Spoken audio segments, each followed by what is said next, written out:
ഇത് മാസ് മോട്ടോഴ്സിൽ നിന്നാണ്. നമ്മുടെ ഹീറോൻ്റെ സൂപ്പർ സ്പ്ലെൻഡർ വണ്ടിയാണ്. അതിൻ്റെ എൻജിൻ വർക്ക് കംപ്ലീറ്റ് ആയിട്ടുണ്ട്.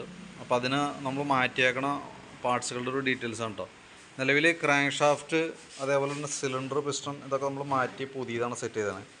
ക്രാങ്ക് ഷാഫ്റ്റ് മാറ്റിയിട്ടുണ്ട്, അതേപോലെ തന്നെ സിലിണ്ടർ, അതിൻ്റെ പിസ്റ്റൺ റിങ്ങിനോടനുബന്ധിച്ച് വന്ന ഐറ്റംസ് ഇതെല്ലാം കൂടി മാറ്റി പുതിയത് സെറ്റ് ചെയ്തതാണ് കേട്ടോ.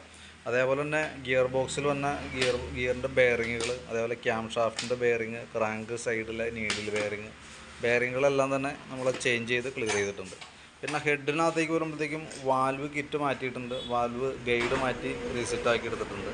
പിന്നെ അതിൻ്റെ ഓയിൽ ഫിൽട്ടർ അതൊക്കെയാണ് ഈ കാണുന്നത് കേട്ടോ.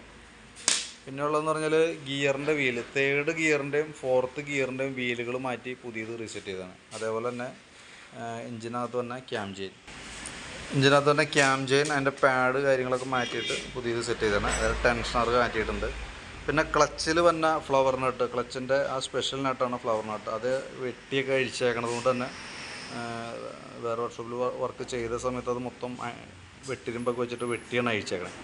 അപ്പോൾ അതൊക്കെ മാറ്റിയിട്ട് നമ്മൾ പുതിയത് തന്നെ സെറ്റ് ചെയ്തിട്ടുണ്ട് കേട്ടോ. ഇത് ടൈമിങ്ങിൻ്റെ വീൽ അസംബ്ലി, ഇതിങ്ങനെ ഒരു കിറ്റായിട്ടാണ് വരാം. അതായത് ചെയിൻ പാഡുകളൊക്കെ ഇറങ്ങിയിട്ടുള്ളൊരു കിറ്റായിട്ടാണ് വരാം. അപ്പോൾ അതങ്ങനെ മാറ്റിയിട്ടുണ്ട്.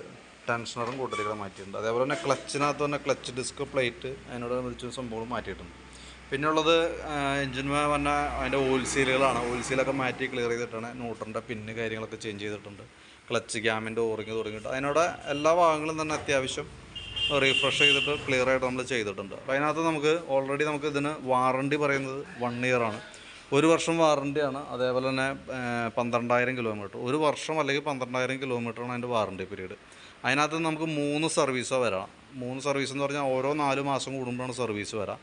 ആദ്യത്തെ 1 മാസം കഴിയുമ്പോൾ ഒരു ഫിൽട്ടർ ക്ലീനിങ്ങും വരുന്നുണ്ട്. അതെ, ഇവിടെ നിന്ന് അങ്ങോട്ടേക്ക് 4 മാസം കൂടുമ്പോഴാണ് ജനറലായിട്ടുള്ള ചെക്കപ്പും സർവീസും വരാം നമുക്ക് എഞ്ചിനുമായി ബന്ധപ്പെട്ട്.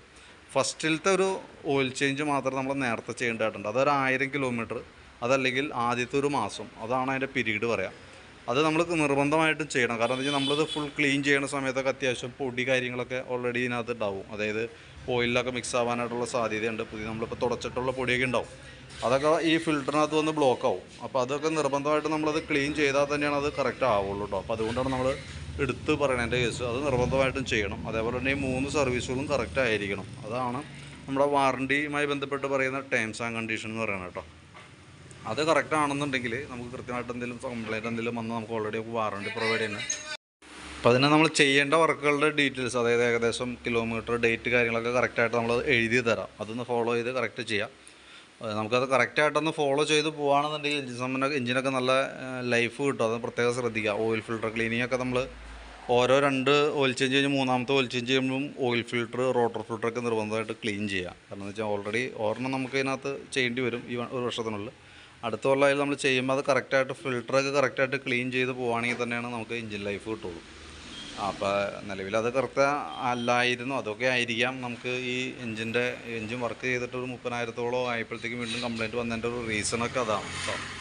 അപ്പോൾ അതൊന്ന് കറക്റ്റ് ശ്രദ്ധിക്കുകയാണെന്നുണ്ടെങ്കിൽ അത്യാവശ്യം നല്ല രീതിയിൽ തന്നെ നമുക്ക് ലൈഫ് കിട്ടും. Correct oil change, plug, air filter ഇതൊക്കെ മാറുന്നത് കറക്റ്റ് പീരീഡിലായിരിക്കും വേണം കേട്ടോ. അതിൻ്റെ ഡീറ്റെയിൽസ് പറഞ്ഞുതരാം. അപ്പോൾ അതും പ്രകാരം നോക്കിയിട്ട് ചെയ്താൽ മതി. അപ്പോൾ ബില്ലിനകത്ത് നമ്മൾ എഴുതിയിടാം. ബില്ലിൻ്റെ ബാക്ക് സൈഡിൽ നമുക്ക് ചെയ്യേണ്ട വർക്കിൻ്റെ ഡീറ്റെയിൽസൊക്കെ എഴുതി വെച്ചേക്കാം കേട്ടോ. അപ്പോൾ ഇതിൻ്റെ എഞ്ചിൻ്റെ വർക്ക് കംപ്ലീറ്റ് ആയിട്ടുണ്ട്. ഇനിയിപ്പോൾ നമുക്കത് വണ്ടി സർവീസ് സംബന്ധമായിട്ടുള്ള വർക്കുകളും കൂടി ഉണ്ട്. അപ്പോൾ നമുക്കിപ്പോൾ ഈ എഞ്ചിൻ വർക്ക് ചെയ്തപ്പോൾ എത്ര കോസ്റ്റ് വന്നിട്ടുണ്ടെന്ന് നോക്കിയിട്ട് അതിൻ്റെ ഡീറ്റെയിൽസ് ഒന്ന് അപ്ഡേറ്റ് ചെയ്യാം. അതിനുശേഷം നമുക്ക് സർവീസിന് വണ്ടി കയറ്റുമ്പോൾ അതിൻ്റെ സർവീസ് സംബന്ധമായിട്ടുള്ള വർക്കുകൾക്ക് എത്ര വന്നതെന്ന് വെച്ച് നോക്കിയിട്ട് അതിൻ്റെ ഒരു എസ്റ്റിമേറ്റ് കൂടി നമുക്ക് പറയാം. അതനുസരിച്ചിട്ട് വേണം നമുക്ക് വർക്ക് കംപ്ലീറ്റ് ചെയ്യാനായിട്ട്.